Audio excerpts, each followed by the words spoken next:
Bonjour, bienvenue dans notre Minute Week-end qui va être très festive ce week-end et qui sera un peu plus citadine que d'habitude.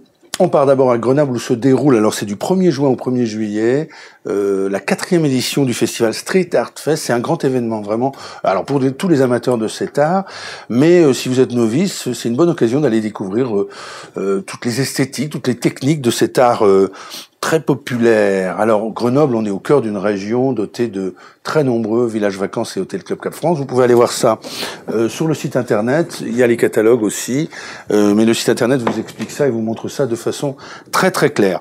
On descend à Gap maintenant, où se déroule le festival des arts de rue, 2, 3, 4 juin. Le titre du festival est très chouette, c'est Tous dehors, enfin, point d'exclamation.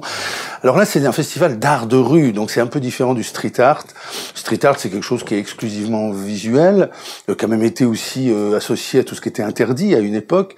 Les arts de rue, c'est beaucoup plus vaste, ça touche beaucoup plus d'expression artistique, et c'est tout ce qui occupe l'espace urbain. Donc 2, 3, 4 juin, Gap, Festival des arts de rue, Tous dehors, enfin. Très bien à voir si vous êtes par exemple au village vacances de Azur-et-Neige à Montclar. Si vous êtes au domaine de Surgier, village vacances qui est à Figeac, et ben là par exemple, alors c'est ce week-end, là, faut vraiment que vous y soyez. Ça s'appelle l'Autre Festival.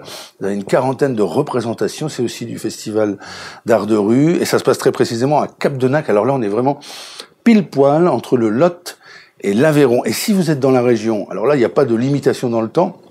Si vous êtes dans la région, à Cardaillac, c'est à 10 km de Figeac, allez voir ce musée éclaté, c'est comme ça qu'il s'appelle. Vous allez être heureux si vous êtes pas seulement nostalgique, mais si vous aimez baigner dans ces douceurs et ces saveurs d'antan. Vous allez trouver un four à pain, un séchoir à châtaigne, une saboterie, une école reconstituée. C'est vraiment très beau. Sans transition, comme dirait l'autre, on monte à Paris. Ce week-end aussi, le festival Festiwall, le festival du mur, on pourrait dire. Là, on est sur de la culture urbaine aussi, du street art. Ça se passe entre le canal de l'Ourcq et le canal Saint-Denis. Et puisqu'on est à Paris, c'est l'occasion aussi de dire à nos amis parisiens, eh bien que des villages vacances et hôtels Club Cap France, ils en ont chez eux aussi, pas très loin en tout cas. Alors bien sûr à l'ouest on a la Normandie, les villages vacances et hôtels Club de Normandie, mais au sud, en Sologne, à 150-180 km, vous avez la ferme de Cours-Simon. Un peu plus à l'est, au sud-est, en Bourgogne, vous avez la vallée de l'Yonne, qui est à moins de 150 km de Paris. Et puis, bientôt, en 2019, ouvrira un très beau village vacances sur la commune de Ménil-Saint-Père, en bord de ce magnifique lac de la Forêt d'Orient. On est entre Troyes et Bar-sur-Aube. C'est une région splendide. Mais de tout ça, on aura l'occasion d'en reparler. En attendant, je vous souhaite un bon week-end à tous. À très bientôt.